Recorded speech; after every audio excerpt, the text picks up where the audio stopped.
নমস্কার সকলকে, কেমন আছেন আপনারা? চলুন আজ আমি আপনাদের সাথে শেয়ার করব একটি পাঁচমিশালি নিরামিষ রেসিপি। এই রেসিপিটি গরম ডাল ভাতের সাথে বা রুটির সাথে খুবই ভালো লাগে। তবে চলুন দেখে নিই রেসিপিটি।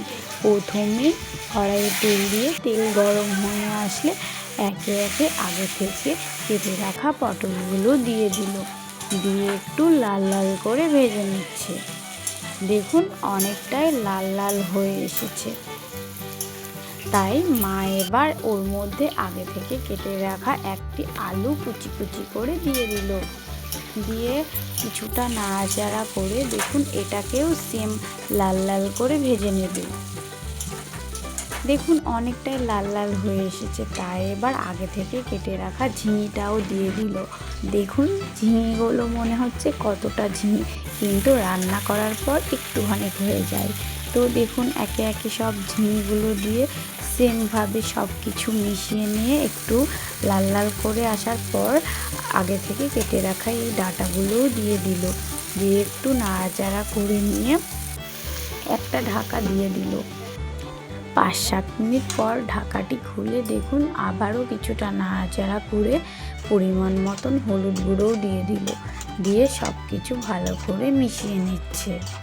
সবজিগুলো অনেকটাই সেদ্ধ হয়ে এসেছে, কিন্তু আরও কিছুটা সেদ্ধ হয়ে আসার জন্য কিছুটা জল দিতে হবে। সেটা কিছুক্ষণ পর দেখুন অনেকটাই এবার ভাজা ভাজা হয়ে এসেছে। তাই মা এবার কিছুটা জলও দিয়ে দিল। দিয়ে সব কিছু এবার নাড়াচাড়া করে নেবে। আর স্বাদ অনুসারে একটু লবণও দিয়ে দিল। দিয়ে সব কিছু ভালো করে মিশিয়ে নিচ্ছে। এবার গ্যাসটি আস্তে দিয়ে কিছুক্ষণের জন্য ঢাকা দিয়ে দিতে হবে। 10 মিনিট পর ঢাকাটি তুলে দেখুন অনেকটাই ঝোল শুকিয়ে এসেছে এবং সেদ্ধও হয়ে এসেছে। আর এই জলটুকু রাখবে না, একদমই মাখা মাখা তরকারি হবে। দেখুন আবারও সব কিছু ভালো করে মিশিয়ে নিচ্ছে।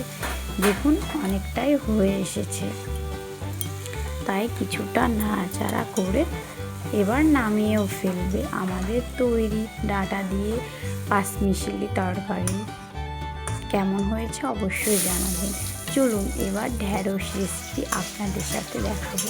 প্রথমে কড়াইয়ে তেল দিয়ে কিছুটা কালো জিরে দিয়ে আলুগুলো দিয়ে দিতে হবে। দিয়ে আলুগুলো একটু লাল লাল করে ভেজে আসার পর ঢ্যাঁড়সগুলো দিয়ে দিতে হবে।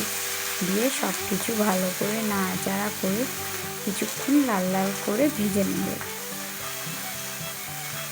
দেখুন অনেকক্ষণ ধরেই ভেজে নিচ্ছে, অনেকটাই ভাজা ভাজা হয়ে এসেছে। তাই এবার আগে থেকে বেটে রাখা আদা, জিরে, লঙ্কা ও সর্ষে বাটাটাও দিয়ে দিল। দিয়ে সব কিছু ভালো করে মিশিয়ে নিয়ে কিছুক্ষণ কষিয়ে নেবে। কষিয়ে না নিলে এই মশলার কাঁচা গন্ধটা বেরোবে, একদমই ভালো লাগে না খেতে। তাই জন্য কিছুক্ষণ ধরে কষিয়ে নিতে হবে। এবার কিছুটা পরিমাণে হলুদ গুঁড়ো ও স্বাদ অনুসারে লবণও দিয়ে দিল। দিয়ে সব কিছু ভালো করে মিশিয়ে নিচ্ছে। দেখুন অনেকটাই ভাজা ভাজা হয়ে এসেছে। তাই এবার পরিমাণ মতো একটু জল দিয়ে দিচ্ছে, যাতে আলু ও ঢ্যাঁড়সটা ভালোভাবে সেদ্ধ হয়ে আসে। আর এই তরকারিটা তো একটু মাখা মাখা হবে। এবার একটু নাড়াচাড়া করে গ্যাসটি আস্তে দিয়ে কিছুক্ষণের জন্য ঢাকা দিয়ে দিল। 5-7 মিনিট পর ঢাকাটি তুলে দেখুন অনেকটাই জলটা শুকিয়েও এসেছে আর ঢ্যাঁড়সগুলো সেদ্ধও হয়ে এসেছে। তাই নামিয়েও ফেলছে। আজকের রেসিপি দুটি আপনাদের কেমন লাগলো অবশ্যই জানাবেন।